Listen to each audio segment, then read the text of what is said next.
নমস্কাৰ, এই মুহূৰ্তত লৈ আহিছোঁ আপোনালোকৰ কাৰণে বহুকেইটা গুৰুত্বপূৰ্ণ খবৰ লগতে বহুকেইটা ভয়ংকৰ খবৰ। প্ৰতিটো খবৰে আপোনালোকে জনাটো অতিকৈ প্ৰয়োজনীয়। সম্পূৰ্ণ খবৰকেইটা জনাৰ আগত আপুনি যদি মোৰ চেনেলটো নতুনকৈ আহিছে তেনেহ'লে চেনেলটো ছাবস্ক্ৰাইব কৰি ল'ব, লগতে লাইক এটা দি মোক উৎসাহিত কৰিব। এই মুহূৰ্তত দিব বিচাৰিছোঁ প্ৰথমটো গুৰুত্বপূৰ্ণ খবৰ আপোনালোকৰ কাৰণে। কৃষক দিৱসৰ দিনাই কোটি কোটি কৃষকৰ বাবে ভাল খবৰ দিলে। নৱবৰ্ষতে প্ৰতিগৰাকী কৃষকৰ একাউণ্টত সোমাব ধন। এই মুহূৰ্তত জনাই আছোঁ, কৃষক দিৱসৰ দিনাই কোটি কোটি কৃষকৰ বাবে ভাল খবৰ দিলে মোদী চৰকাৰে। নৱবৰ্ষতে প্ৰতিগৰাকী কৃষকৰ একাউণ্টত সোমাব ধন। নৱবৰ্ষতেই লাভ কৰিব PM কিষাণৰ 22 নং কিস্তিৰ ধন। প্ৰতিগৰাকী কৃষকৰ একাউণ্টত সোমাব 2000 টকাকৈ। আপুনিও সাজু হওক PM কিষাণৰ 22 নং কিস্তিৰ ধন ল'বলৈ। নতুন নিয়মেৰে এইবাৰ দেশৰ কৃষকৰ একাউণ্টত জমা হ'ব ধন।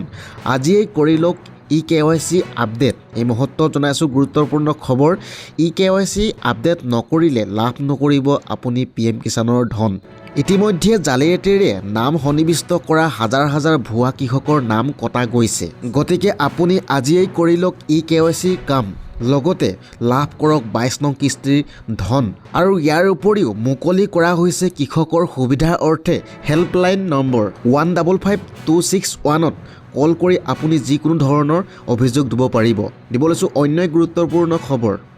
1 জানুৱাৰীৰ পৰা ৰাজ্যত আৰম্ভ হ'ব বাবু আঁচনি। এই মুহূৰ্তত জনাই আছোঁ, বাবু আঁচনিৰ জৰিয়তে যুৱকসকলক দিয়া হ'ব অগ্ৰাধিকাৰ।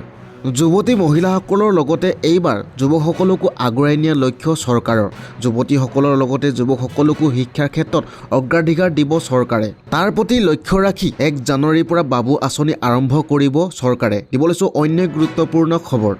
ৰাজ্যত নিৰ্বাচনী মৃদু বঁটা আৰম্ভ। 27 তাৰিখে প্ৰকাশ পাব খচৰা ভোটৰ তালিকা। ইয়াৰ পাছতে সাজু কৰা হ'ব SR প্ৰক্ৰিয়াৰে ফাইনেল লিষ্ট। জনাই আছোঁ গুৰুত্বপূৰ্ণ খবৰ। 27 তাৰিখে প্ৰকাশ পাব খচৰা ভোটৰ তালিকা। ইয়াৰ পাছতে সাজু কৰা হ'ব SR প্ৰক্ৰিয়াৰে ফাইনেল লিষ্ট। ভোটাৰ তালিকাত নাম বিভ্ৰান্তিৰ শুধৰণি, স্থানান্তৰিতৰ নামৰ অন্তৰ্ভুক্ত কৰিব। ভুৱা ব্যক্তিৰ নামকৰ্তন, মৃত ব্যক্তিৰ নামকৰ্তন ইত্যাদি কাম সম্পূৰ্ণ হৈছে ইতিমধ্যে। ডি ভোটাৰ ক্ষেত্ৰতো লোৱা হৈছে নতুন পদক্ষেপ। 27 ডিচেম্বৰত প্ৰকাশ পাব খচৰা ভোটৰ তালিকা। দিব লৈছোঁ অন্য এক গুৰুত্বপূৰ্ণ খবৰ। ক্ষমতাৰ মূৰত ধৰা নেতাই নাক কাণ কাটিলে বিজেপিৰ। এই মুহূৰ্তত জনাই আছোঁ, বিজেপিৰ দিনত চুপাৰী চেণ্ডিকেট চলাৰ কথা বিধায়কৰ মুখত। স্বয়ং বিজেপিৰ বিধায়কে উদঙালে বিজেপিৰ দিনৰ চেণ্ডিকেট। সমষ্টিত প্ৰাৰ্থিত্ব প্ৰত্যাশীৰ বিৰোধিতা কৰিবলৈ উদঙালে চেণ্ডিকেট। ভূ মাফিয়াৰ পৰা ধন দাবী কৰা বিধায়কৰ সৈতে সংঘাত তুংগত। এই মুহূৰ্তত জনাইছোঁ, বিজেপি বিধায়কে উদঙালে বিজেপি চৰকাৰৰ দিনত চেণ্ডিকেট। পলাশবাৰী সমষ্টিৰ বিধায়কে নিজৰ চফাই দিবলৈ গৈ দলীয় সতীৰ্থ তথা প্ৰাৰ্থিত্ব প্ৰত্যাশীৰ বিৰুদ্ধে আনিছে চেণ্ডিকেট চলোৱাৰ অভিযোগ। পলাশবাৰীত ঠাকুৰী বৈশ্যৰ সংঘাতৰ মাজত টিকটৰ দাবীদাৰ এইবাৰ প্ৰাক্তন বিধায়ক প্ৰণৱ কলিতা। দিব লৈছোঁ অন্য এক গুৰুত্বপূৰ্ণ খবৰ। কাৰ্বিসকল অকলশৰীয়া নহয়। কাৰ্বিসকলৰ ওপৰত হোৱা আক্ৰমণ সহ্য নকৰোঁ, গৰজি উঠিল ৰাজ্যৰ জাতীয় সংগঠন। এই মুহূৰ্তত জনাই আছোঁ এটা ভয়ংকৰ খবৰ। কাৰ্বিসকলৰ ওপৰত হোৱা আক্ৰমণ আমি কেতিয়াও মানি নলওঁ, সহ্য নকৰোঁ। কাৰ্বি লোকৰ বিৰুদ্ধে গবেক ধৱনি দিয়াসকলক অতি শীঘ্ৰেই গ্ৰেপ্তাৰ কৰক। অসম আৰু উত্তৰ পূৰ্বাঞ্চলৰ ৰাইজৰ একাংশই চাইনিজ বুলি ইটিকিং কৰিছে।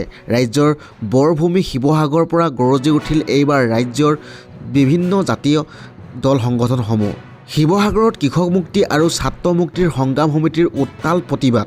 শিৱসাগৰৰ মাজমজিয়াত বিশাল ৰেলী উলিয়াই প্ৰতিবাদ। কাৰ্বিসকলক সহায় কৰি আমি সদায় তেওঁলোকৰ হৈ যুঁজি যাম বুলি মন্তব্য আগবঢ়াইছে। সাংবিধানিক অধিকাৰ বিচাৰি তেওঁলোকে ৰাজপথত আন্দোলন কৰিছে। আন্দোলনকাৰীৰ ওপৰত পৰিকল্পিত আক্ৰমণ কেতিয়াও সহ্য নকৰোঁ। কাৰ্বিসকল হৈছে অসমৰ আটাইতকৈ পুৰণি জনগোষ্ঠী, লগতে অসমৰ ভাই ভাই। পৰিকল্পিতভাৱে কাৰ্বিসকলক তুচ্ছ তাচ্ছিল্য কৰি আক্ৰমণ কৰা হ'ল। কাৰ্বি লোকৰ বিৰুদ্ধে দিয়া গবেক ধৱনিত তীব্ৰ গৰিহণা এতিয়া। কাৰ্বিসকলক সকলো ধৰণৰ সাংবিধানিক সুৰক্ষা প্ৰদান কৰা উচিত।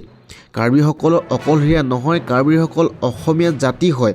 তাৰ বিৰুদ্ধে এইবাৰ বিভিন্ন জাতীয় সংগঠনে উত্তাল প্ৰতিবাদ কৰি আন্দোলন কৰিলে ৰাজপথত। দিব লৈছোঁ অন্য এক গুৰুত্বপূৰ্ণ খবৰ। বিজেপিৰ বিধায়ক বাংলাদেশী ৰিজাইন দিব লাগে নৰেন্দ্ৰ মোদী আৰু হিমন্ত বিশ্ব শৰ্মাই।